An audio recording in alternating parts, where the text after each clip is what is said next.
not actually going to trip anybody in a crowd. You know, it's not sticking out too far. So this is how we use our cane. This is a story about the blind leading the blind. Now, before you think that sounds offensive, to these folks, it's what they prefer. We're about blind people teaching blind people, so that's the model we use, because we figure who best to teach another blind person than someone who's already living it. Elizabeth Lalonde of Victoria has been living it for a long time. Blind her whole life, Elizabeth is a mother of 2 boys, ages 7 and 10. I just have the same stresses and that all moms have, whether they're sighted or blind.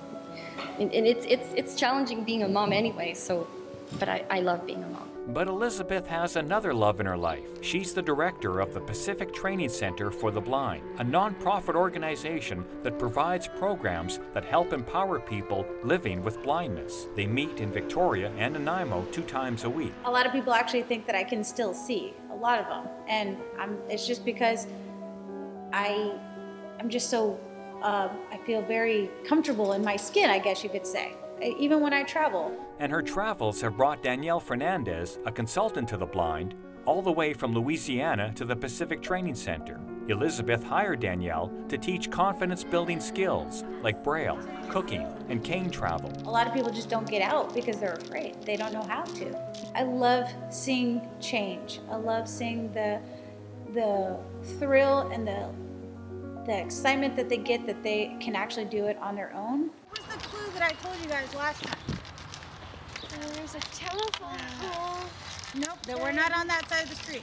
Independence is, of course, the key to being free and living one's life the way one wants to live one's life.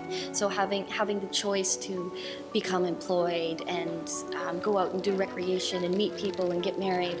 And what we want to do is help blind people get those foundational basic skills. The Pacific Training Center gratefully accepts donations to keep the program going. It's important to them because even though they can't see, they still desire the same things that we all do: independence, happiness, and the joy of pursuing our dreams. I'm just living my life like anyone else, and I want to be treated like anyone else, really, with the same courtesy and respect that we all give to each other.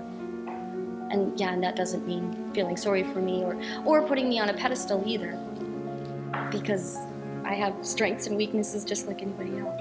Come across a lot of sighted people who are like, well, I don't know what I would do if I was blind, and I just tell them, I'm like, you know, it's been 13 years and I'm living my life. I wouldn't actually change it for the world. I'm happy just the way I am. As Danielle so beautifully put it, even though you may be in the dark all the time, you can still have light in your life. In Victoria, I'm Dan Kahan.